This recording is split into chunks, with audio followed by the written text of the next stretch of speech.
Hi, it's Tim Hagan from Progress Coaching, and welcome to another episode of Coaching Conversations.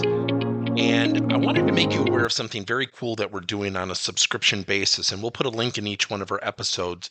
But every Wednesday, we're going to be doing what we call an audio podcast workshop. That workshop will be roughly about 14 to maybe 20 minutes per episode, with each month having a theme from a coaching model, using feedback strategically, to coaching self-awareness, and so on. So if you could, look in the body or in the content description of each episode, and you will see a link where you can join this subscription. These are literally 4 workshops every month, teaching specific strategies to address a particular area of workplace coaching, as it relates, again, to things like awareness, motivation, teamwork, and what have you. Here's the cool thing. It's only $10 per month, and each month you will get a handout that we will follow along with. So we also give you a tool for you to take notes as we go through each episode. We hope you'll check it out. Yesterday, I had the opportunity to present to the Talent Development Think Tank by Andy Storch, just one of the best groups, really awesome group of people. And we had a great discussion around coaching. And I got one of the best questions was, do organizations ever, or should they ever, define coaching? And the answer is absolutely yes.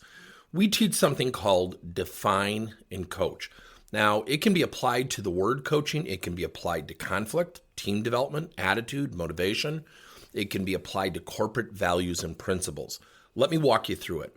First, when you think about defining something, here's the formula. Coaching is, fill in the blank, by doing what, and those are the attributes and actions. So first, what is coaching? Coaching is a relentless and scheduled pursuit of helping individuals improve performance, behavior, and skill sets for career and professional development. Now, I just made that up. Now, underneath that definition, I could actually have what I call attributes and actions.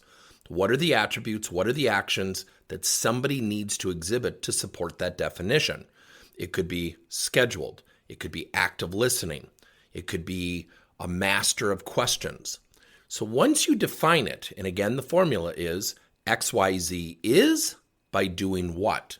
Then you list out the attributes and actions that support that definition.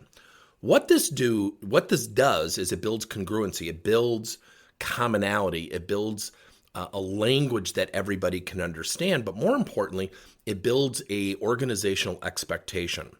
So when I got the question, it is just one of the best questions, and it's such a simple question, is how often do we hear people say, well, my door is open, or I give feedback to my people all the time.